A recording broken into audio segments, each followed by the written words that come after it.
Comme un running gag, là, parce que on est juste assis dans le divan, là, puis on regarde le plafond, les plantes, les armoires, puis hey, c'est beau chez nous, hein. Avez-vous déjà entendu parler des mini-maisons?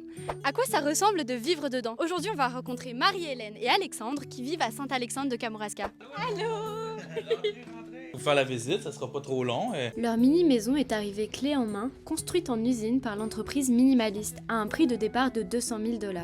Elle fait un peu moins de 400 pieds carrés et possède 3 chambres. Pour nous, ça fait un peu drôle tout le temps de dire mini-maison parce qu'on la trouve pas si mini que ça, là. Mais ici, quand vous rentrez, on a le salon.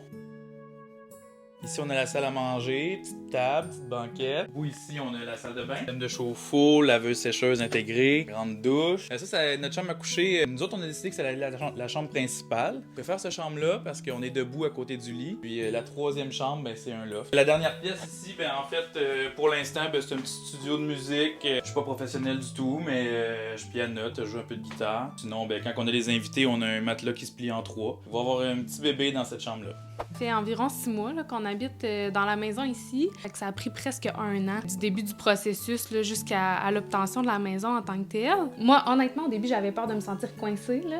Puis finalement, c'est vraiment pas le cas. Tu sais, quand tu rentres, il y a vraiment un effet d'auteur qui est là puis qui nous fait pas sentir coincés du tout. Chaque espace est super optimisé puis chaque chose a sa place. Au quotidien, ben, on se lève, on se fait un bon café. C'est juste que on marche un peu moins. La salle de bain est plus proche qu'auparavant.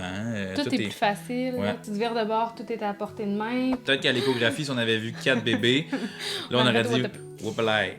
Mais là, à 1 ou 2 bébés, là, on a 3 chambres, c'est très suffisant. Puis, oui. Ils n'ont pas besoin de s'adapter, ils vont avoir connu que ça. Et eux, ils vont grandir là-dedans, puis ça va être ça. T'sais. Puis nous aussi, on va grandir avec eux là-dedans. Est-ce que toi ici, tu pourrais vivre dans une mini-maison? N'hésite pas à nous le dire en commentaire. Salut!